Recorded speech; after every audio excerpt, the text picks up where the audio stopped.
Hello, everyone. I'm Angeline, and she's Resa, and welcome to episode 114 of With the Quickness. Hello, everyone. Happy Sunday. Happy Sunday, indeed.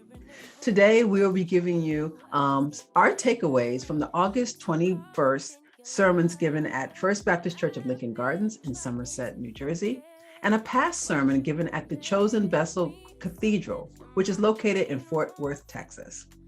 Okay, Resa, what are your takeaways from First Baptist this Sunday? So my takeaway is you can't pick the conditions in which your gift is going to be used. Okay.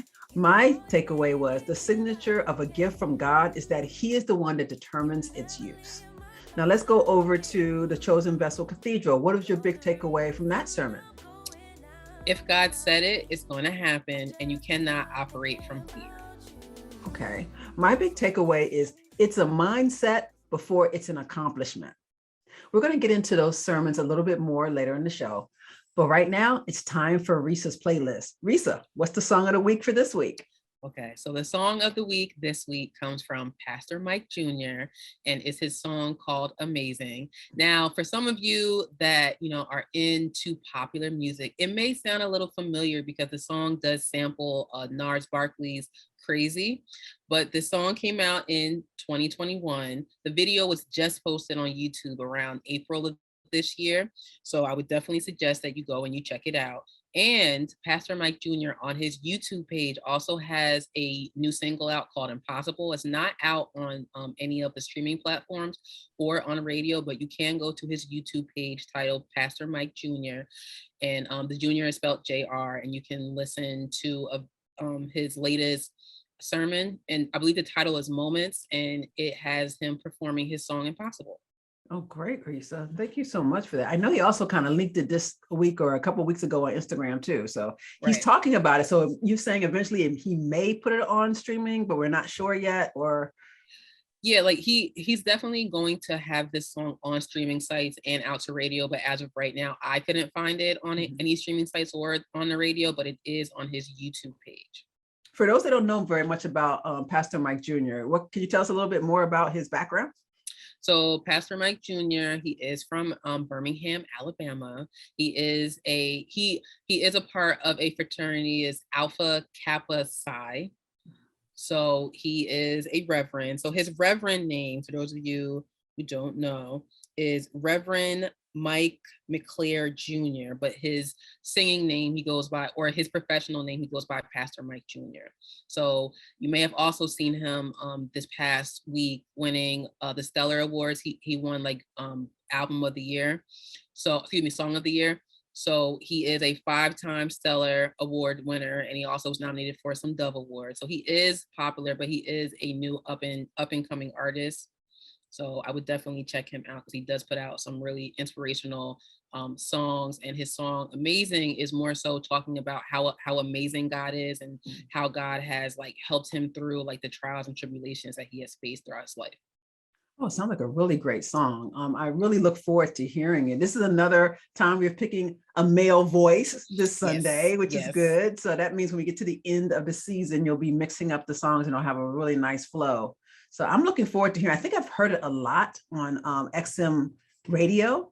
So I think I'm pretty familiar with it. But I'm looking forward to just listening to it this time based on knowing what I know about him now, that he won awards for his last album. I'm gonna listen to it with different ears and really try to listen to the lyrics more than just the hook and the chorus like I normally do when I work and it's playing in the background. I'm just gonna stop. I'm gonna really listen to it this time and see of course, why he's just doing so well. And hopefully his next song, Impossible, I might have to wait. I don't know if I'll wait till it gets streamed or maybe I'll go to the YouTube page, but I want to hear it now because it sounds like it might be pretty good. Impossible. And he's saying God, nothing's impossible with God or something like that.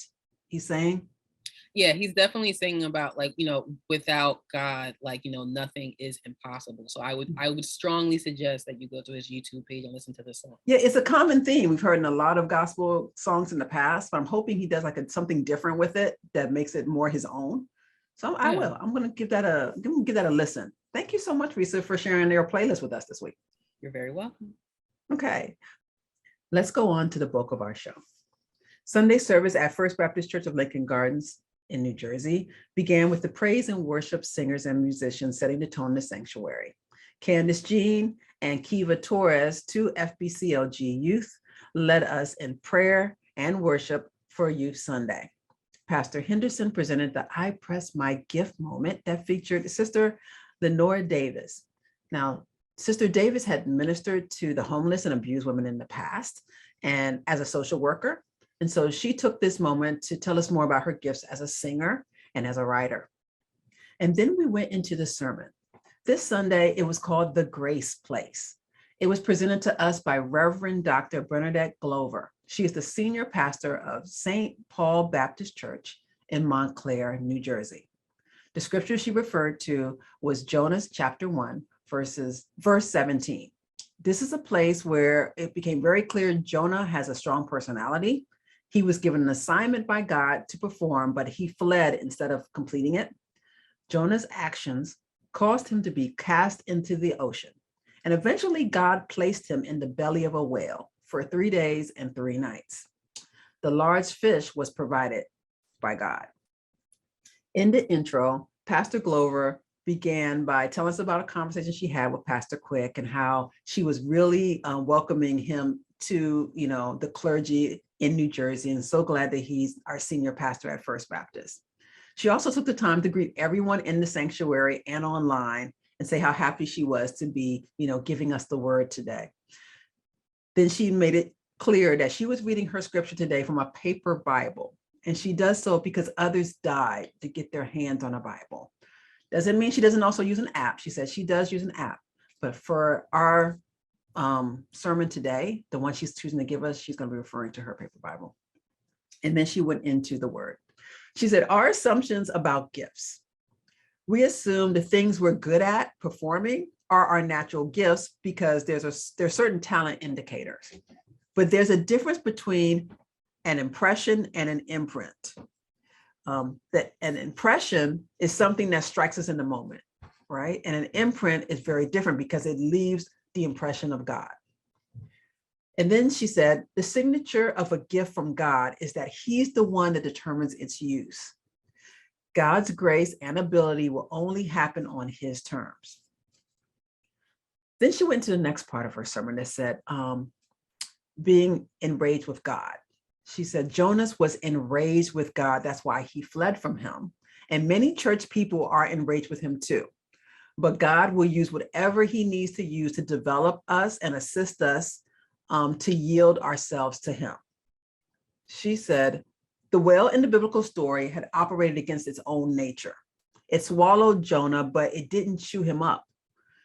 She said, what are you enraged about that causes God to make you become still in the grace place? She was looking at the belly of the whale as being a grace place because he wasn't chewed up. He wasn't, he wasn't killed by the whale. Instead, he was in a place where he could wait. He could think for 3 days and 3 nights. She said, every person that wants to be an instrument of God must go to the grace place and be real with God. Doing so will help you flow in your mission because God will either provide you with a teacher or an incubator to help you mature your gift. I think that's so true, Resa. I think a lot of times when I think I'm talented in an area or I want to grow in an area, and I wonder if he's going to take something that I want to do and change it into like not only something that I'm trying to pursue, but make it a gift. He always gives me either someone to teach me in a way that I can learn it quickly and catch it really quickly, or he puts me in an area of my life where there's I have a lot of stillness and a lot of time where I can get really good at something, whether it's software, whether it's, a new application I'm using, whether it's an ability like singing or dancing. He gives me either enough time to do it right, or he gives me a great teacher. What about you? Yeah, I definitely feel like there have been moments in my life where either I've had to be still so I can practice on the craft, or I'm given some type of teacher or trainer that can actually help me perfect the skill. Yeah, I think when I was a young mother and I didn't know how to braid quite right, and I had little girls. And I was like, oh my goodness, God, I have these 2 beautiful girls, but they're looking at the girls, the pretty cornrows, and they had the little beads at the end. And I wanted to do that. And I remember I had to practice.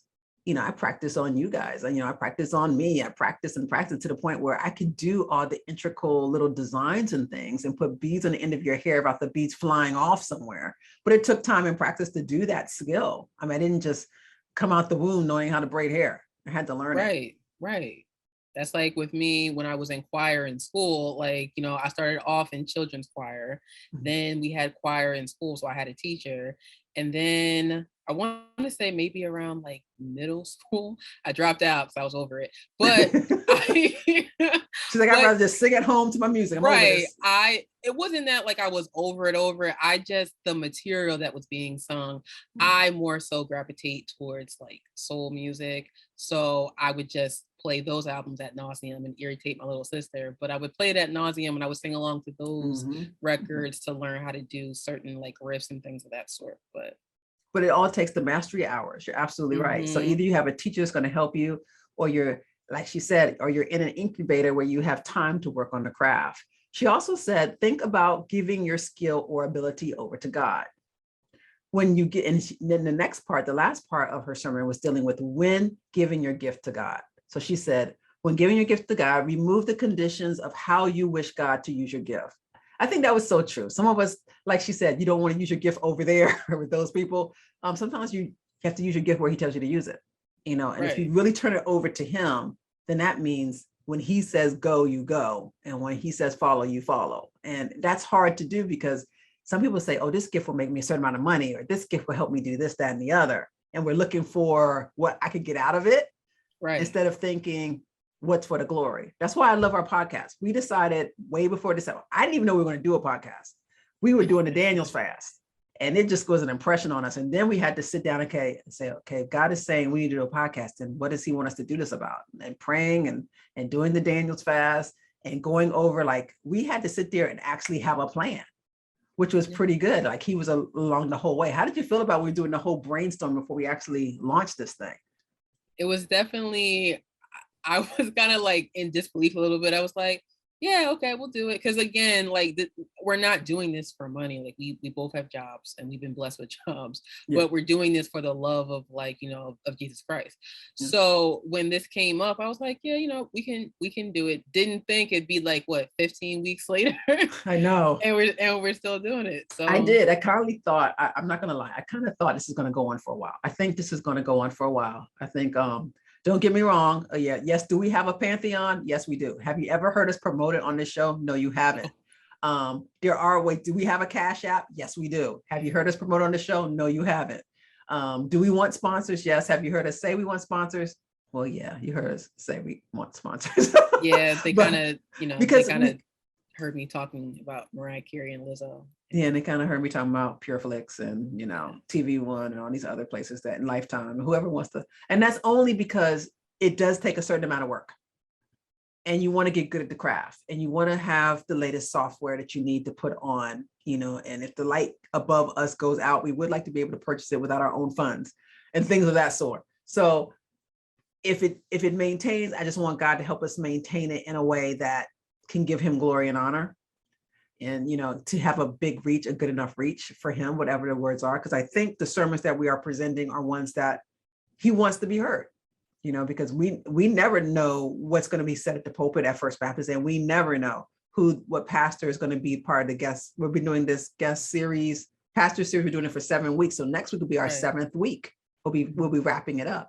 And then we have to go before God and say, okay, what do you want us to do? Do you want us to go back to the potter's house, or do you want us to continue and do something else in that spot? And so we have to do a lot of prayer and, supplication about that. So I definitely feel like it's definitely about giving your skills to God over here and trying our best. But, we can't do it in a vacuum either. I mean, because people do get burnt out. We're going to be taking time off between the seasons.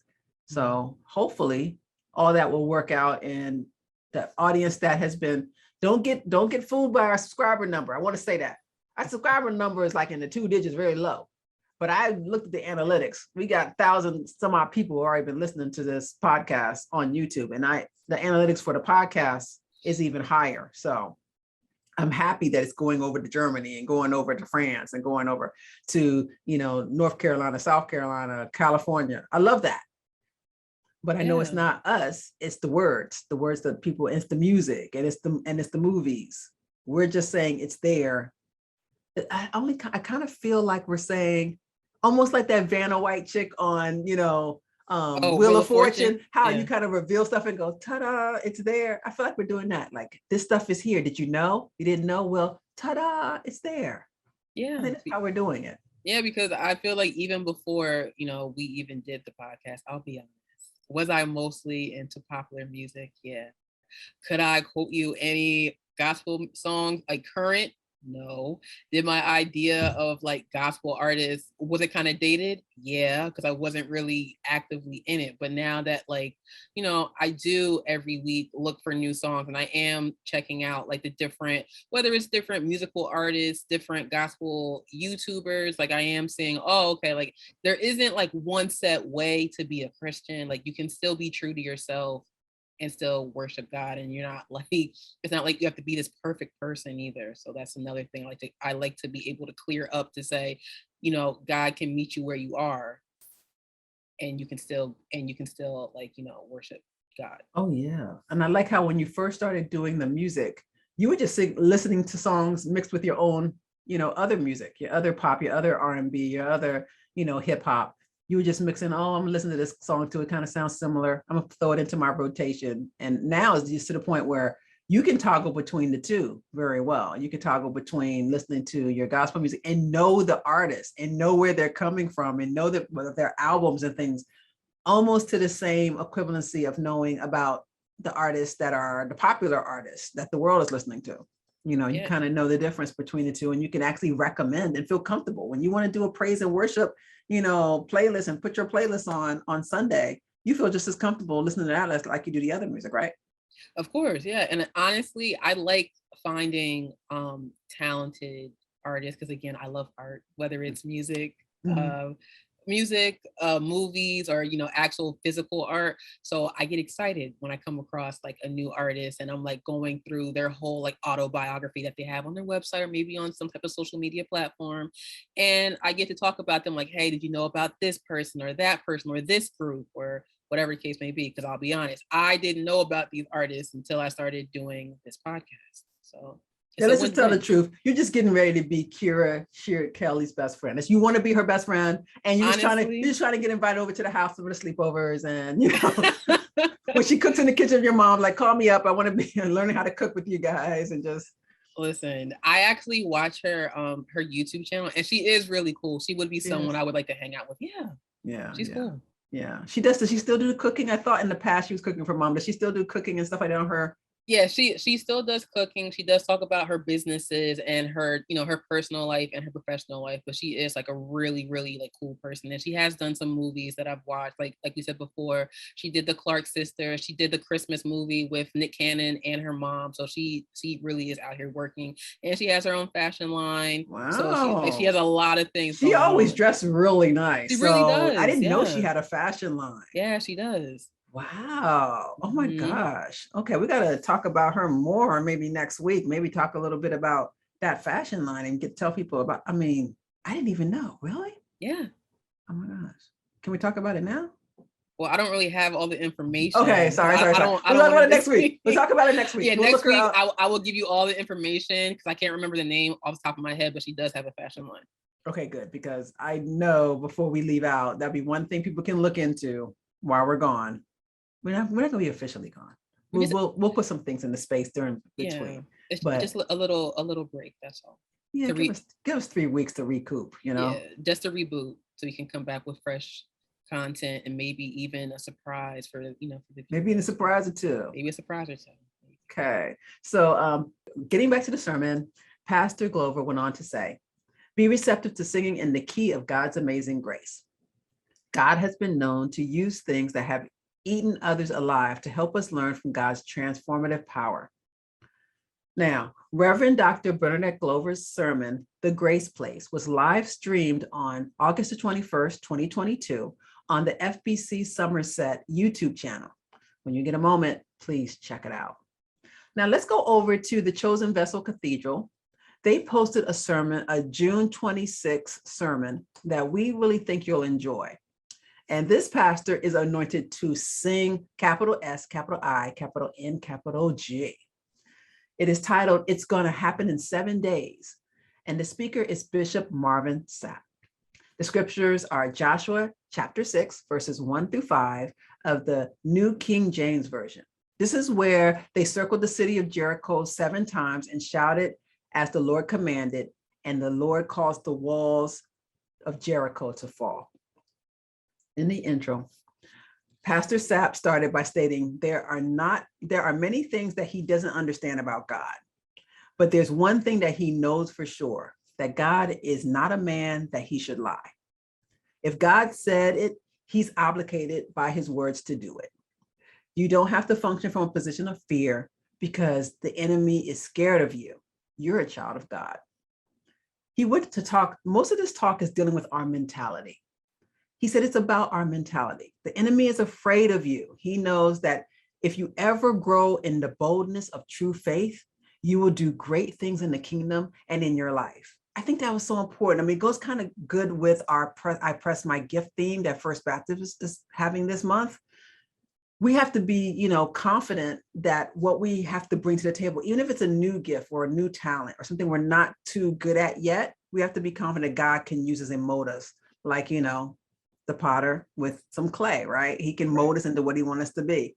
And it's hard because when you're first starting out on something, you can doubt yourself a lot, right, Resa? Oh yeah, you can definitely go through something that is called, what is it? The Imposter syndrome. Yeah, where you're like, oh, like, why am I doing this? Like, I feel silly, like there's no reason why I'm doing this. But to the point of Bishop Sapp, like, you can't operate in fear. Like, you have to know that, like, if you were given this gift from God, and however you discovered it, if it was placed on your heart, there's a reason why, you should be out here doing it. And you have to quiet the white noise, as I call it, and just do it. Of course. He went on to say, even if God made a promise to you, you have to go through some things to get your reward. You must participate in the miracle. So just because God said, I'm going to give you the gift of song, it does not mean that you're not supposed to, like you said, learn how to sing, learn how to read music, learn maybe how to play an instrument, and get good at music. Your musicality has to be worked on. I listen to the people singing in the choir sometimes, and I was like, I can sing. I have a voice. I used to be in choirs. I can sing. But have I used my talent to the point where it's still at the level it was back when I was in the choirs? No, I think like people have said in the past, you don't use it, you lose it. I think that's true. I think you get rusty. You have to, get the cobwebs off. You have to tell God, I want to get better at my gift again. I know it's not gone. I hid it under a rock. Can you help me? He'll help you. You might crack a couple notes, here and there, but your voice will get stronger. Your range will get broader. I mean, if it comes with singing, if it comes with writing, you might have been a brilliant writer doing wonderful poems. I think one of the young ladies today at First Baptist, she read her own poem, right? And let's say you were great writing poems all the time in high school, but you stopped. Now you're an adult and you want to get back to it. You might be rusty at first. The first couple works might seem horrible to you, but you keep at it. God helps you. He sees you through. You get better at it. He went on to say, when the enemy comes at you, he'll try to make your first obstacle the one that will discourage you. This one hit home with me, Resa. He says, Satan knows he cannot stop you if you truly believe in God's plan for your life. Isn't that so true? Like let's say you start working on singing or working on writing, then he goes, oh my gosh, you don't have time. You got to get this deadline of getting such and such done. Or, oh man, that doesn't rhyme. That doesn't sound good. Why are you even trying this? He just tries to discourage you to the point where you just drop the pen or drop the mic or put down the paintbrush, whatever you were working on, because he's like, if I can discourage her, she'll never be great enough to use her gift at church, or she'll never be good enough to use her gift to change somebody's life in the world. Yeah, that actually reminds me of, I forgot the name of the show, but it was a show that was on Oprah Winfrey's network. And there was an actress by the name of Diahann Carroll. And she was saying how, she's like, I don't care if people make fun of me. I don't care if I'm like the laughing stock of the town. She's like, I'm still going to try. I have to try to see if I can make it. And the fact that she was willing to say, you know what, despite the fact that some people may make fun of her, they may say her trying to be an actress is a joke, and she might even have her own inner saboteur coming up and speaking to her and saying, oh, you can't do it. She still wanted to try to see, can she really make it as an actress? And thank God she did, because she wouldn't have had the career that she did if she didn't at least try. Diahann Carroll was like the first Black actress I saw. Like, she played Julia, like a nurse, and she was like a single mom. And then when she was on Dynasty and she slapped Joan Collins, I was like, whoa, that sister's fierce. I wanted to be like Dominique Devereaux, because she slapped the taste out of that lady's mouth. And I was like, yeah, that's how we do it. I don't condone violence. Yeah, I was going to say. I don't condone violence. But at the time, Dynasty was a completely white show. So to have Blake Carrington having a half sister that was Black, I was like, hey. And then she put Joan Collins' character in her place, Alexis Carrington in her place. I was like, go for it, girl. Because I like Crystal. I like Crystal with Blake. And then I like that Dominique came on the scene and made sure everybody knew that she was a bad mama jamma. I love that. Right. I just dated myself so much with Dynasty, but it's okay. But people need to know about these things, because some of the pioneers that have come before, some of the artists that are out now, like, they have to remind the people from my generation to say, hey, even though I was the first to do it and I was nervous to do it, if something was placed on your heart and you're unsure, just try. The only thing, like, the easiest thing you can do is try, because if you don't try, then you automatically fail. True. That's very true. Now, Bishop Sapp went on to say, God needs you to understand like 7 things, when it comes to, working with, your miracle that's supposed to be happening.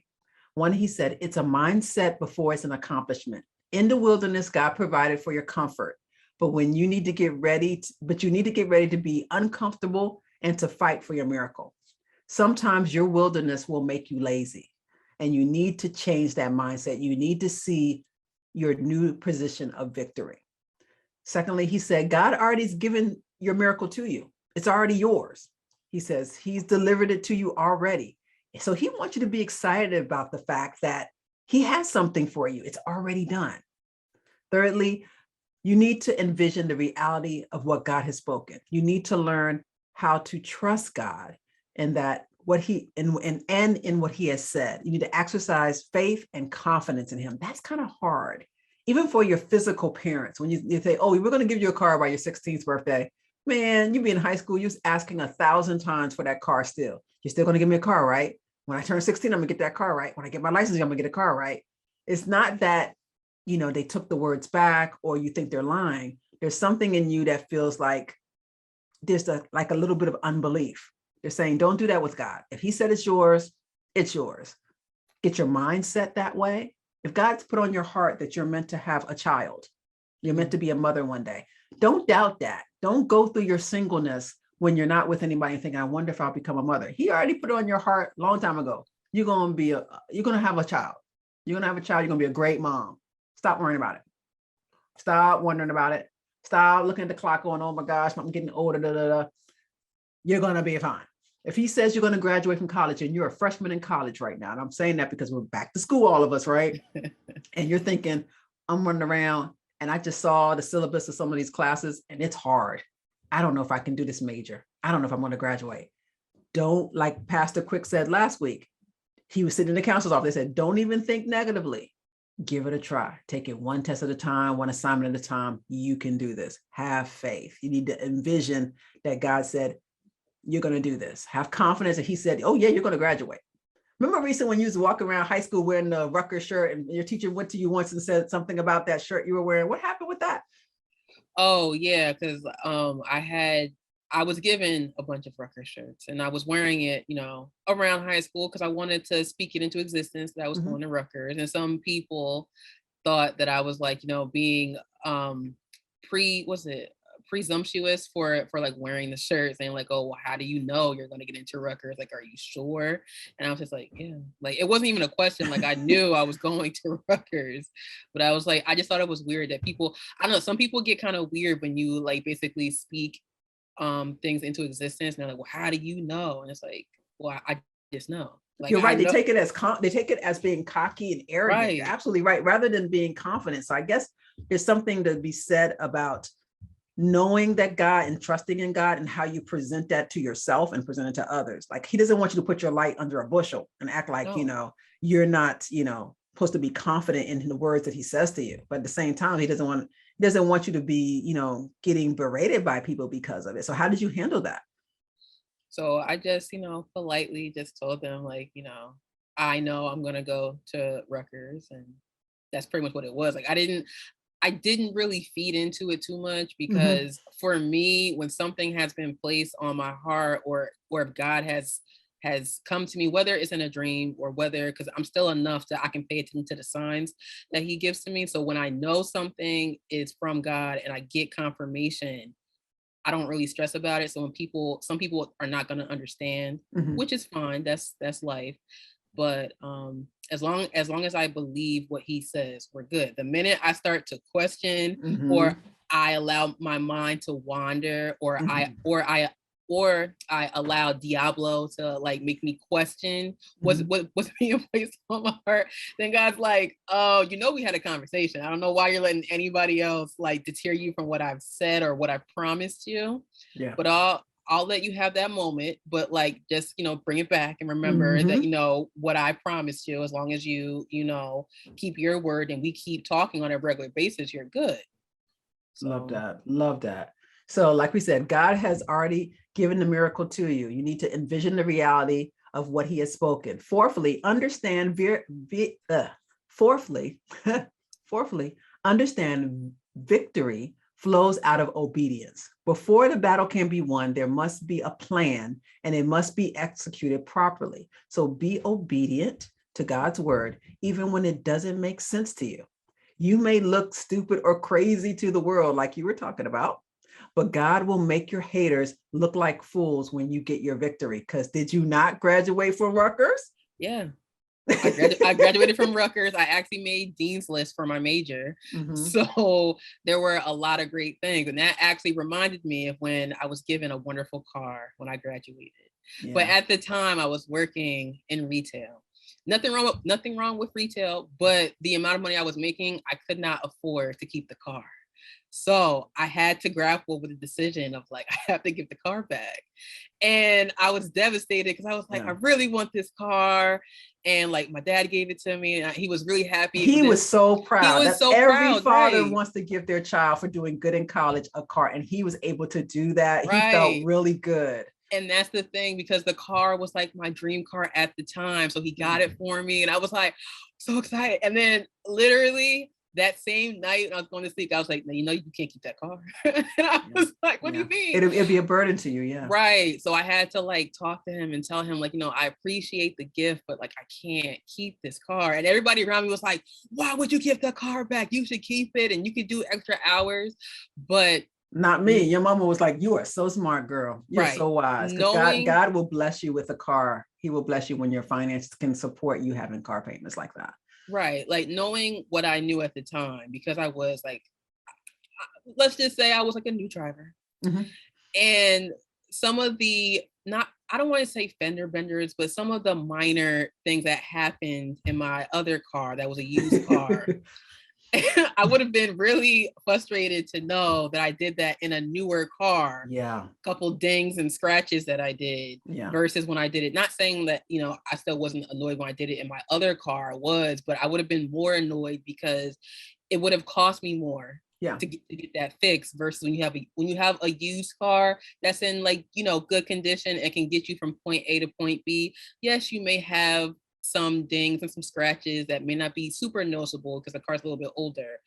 But I say that all to say, I'm going on a tangent. I say that all to say, even though I made a decision that everybody around me didn't understand, a couple years later, when I got, a higher paying job and I was blessed to buy a newer car, everything made sense. And you had savings and everything else. I had savings. And you had a wonderful credit score because you're a saving kind of person and you take care of your finances.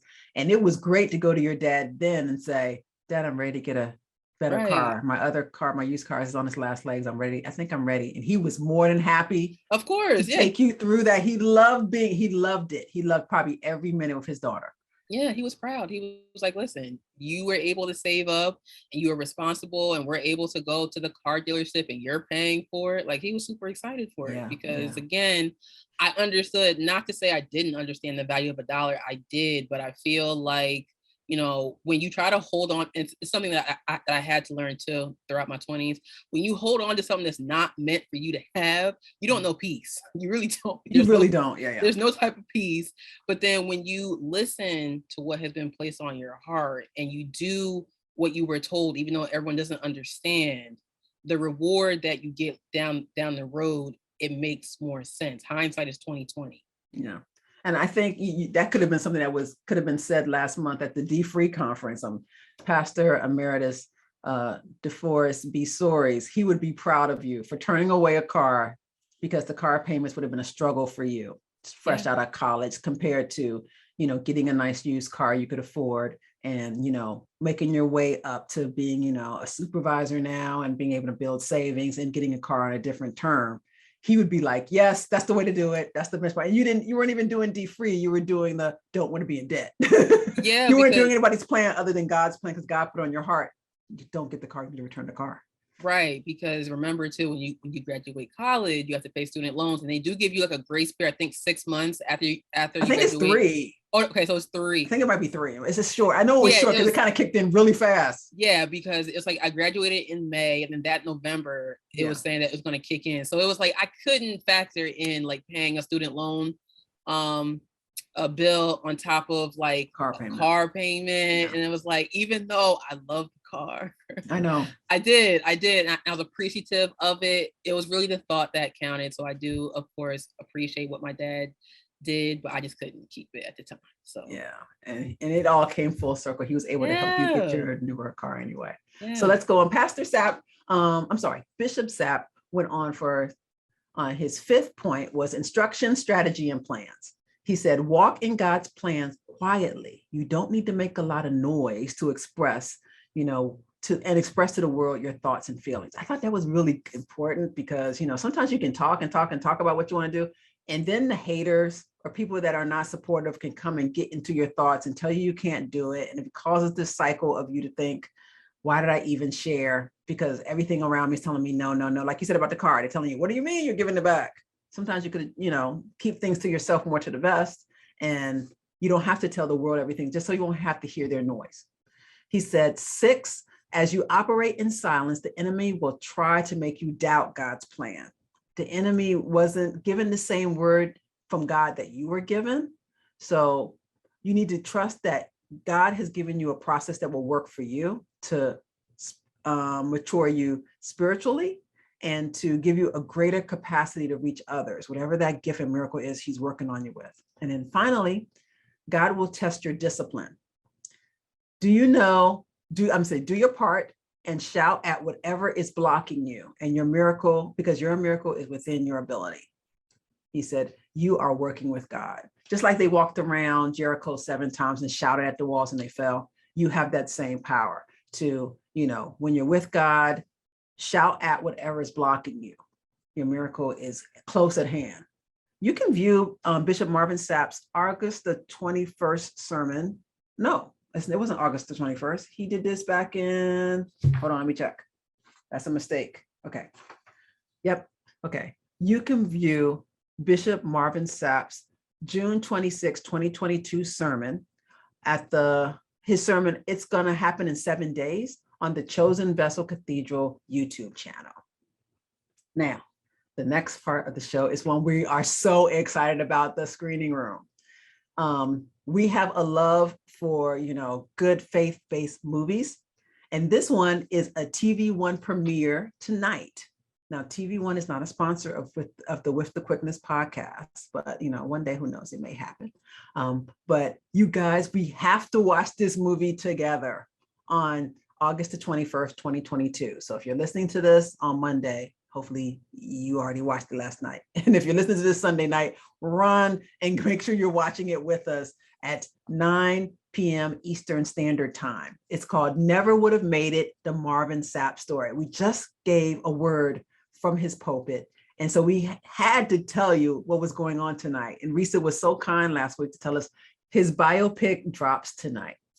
It was written by Greg Cowley and Sam Washington. It was directed by Russ Parr. It stars Chad Lamar Shepard. You've seen him in Marvel's Luke Cage and The Game. Amber Anderson. She's been in Power Book 2 and Manifest Evil. Charmaine Lee. Carmari Rose. Kevin Saunders. Hayden Griffin. Dawn Raven. Stormy Merriweather. Glenn Magee, and others. Here's a brief synopsis from the TV One website. This is an authorized biopic that chronicles a prominent gospel musical artist, Marvin Sapp, and his preaching upbringing in Michigan. It shows his battle against teenage alcohol abuse, his love for Melinda Price, and his rise in the music industry and his growth in his faith. Sapp came into prominence as a member of Commissioned back in the 90s. And currently he's an author, a radio show host, and senior pastor of the Chosen Vessel Cathedral in Fort Worth, Texas. And he's pastor emeritus of the Lighthouse Full Life Center in Grand Rapids, Michigan, the church that he founded with his late wife. So please, tonight, watch TV One with us at 9 p.m. Eastern Standard Time to see his biopic, Never Would Have Made It, The Marvin Sapp Story. The themes of the movie are talent, power of prayer, marital struggles, demonstration of faith, gifts, betrayal, God's grace, spousal love, hard work, and excellence. I'm looking forward to watching this movie. How about you, Resa? I am so excited because I love biopic movies, so I cannot wait. I will have my snack ready at 9 o'clock so I can watch the movie. Well, people that want to see the trailer, you can go to the With the Quickness, www.withquickness.com. Just take out the, and you can see the trailer there. And hopefully everyone will give it a watch, and then hopefully it'll be on for the rest of the month. If you missed it on August the 21st when it premiered, hopefully TV One will keep it on.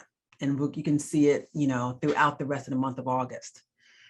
Now, before we go, we still want to extend, before the Bema seat, our Christian experience invitation. If you would like to share your story of your Christian experience here with us, one that will inspire new and rededicated Christians, please come to www.withquickness.com and select the Bema seat tab. There you can fill out the interview form so we can schedule a virtual interview with you. You can also email us at bemaseat@withquickness.com to begin your guest process. So Resa, another show in the can. I'm looking forward to watching the movie with you. I'm going to eat my dinner. I'm going to save my dessert for the movie later tonight. And I'm going to probably look on Twitter to see if people are going to be tweeting during the movie, because I love it when people do that. Yeah, I enjoy watching movies with my Twitter family and, the commentary that happens. So I'll definitely be live tweeting while I watch the movie.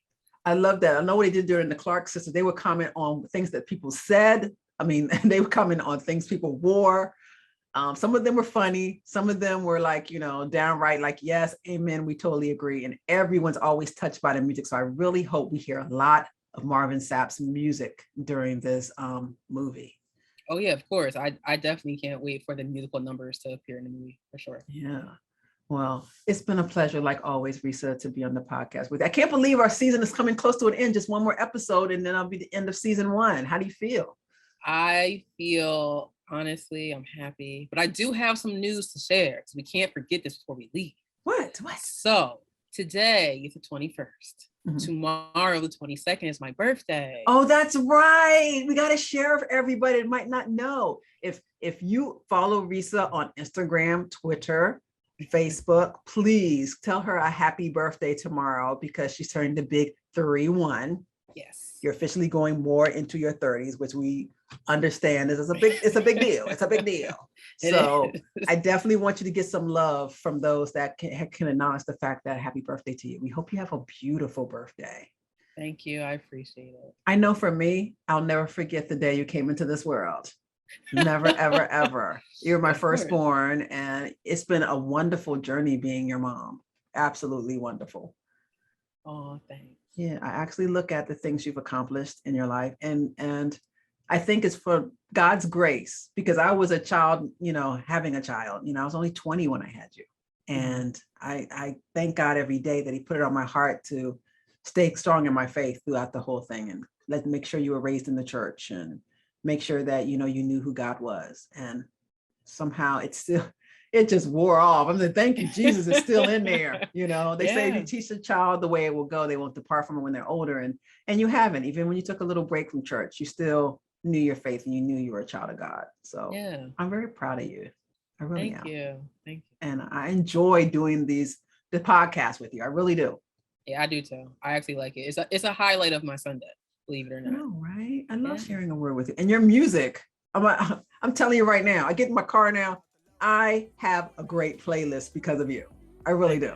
Thank you. So thank you for all the hard work you're doing, finding the songs and letting me know the latest stuff, because it does add to what I want to listen to. And it also has made me look more into different artists and listen to more songs by the artists you recommend, to see other tracks I might like by them. I'm glad that was the goal of the music selections and the playlist. So I'm happy. So let me say right now, have a great birthday, Resa, early. Happy early birthday. Thank you. And have a great week, everybody. Bye. I just can't stop thinking about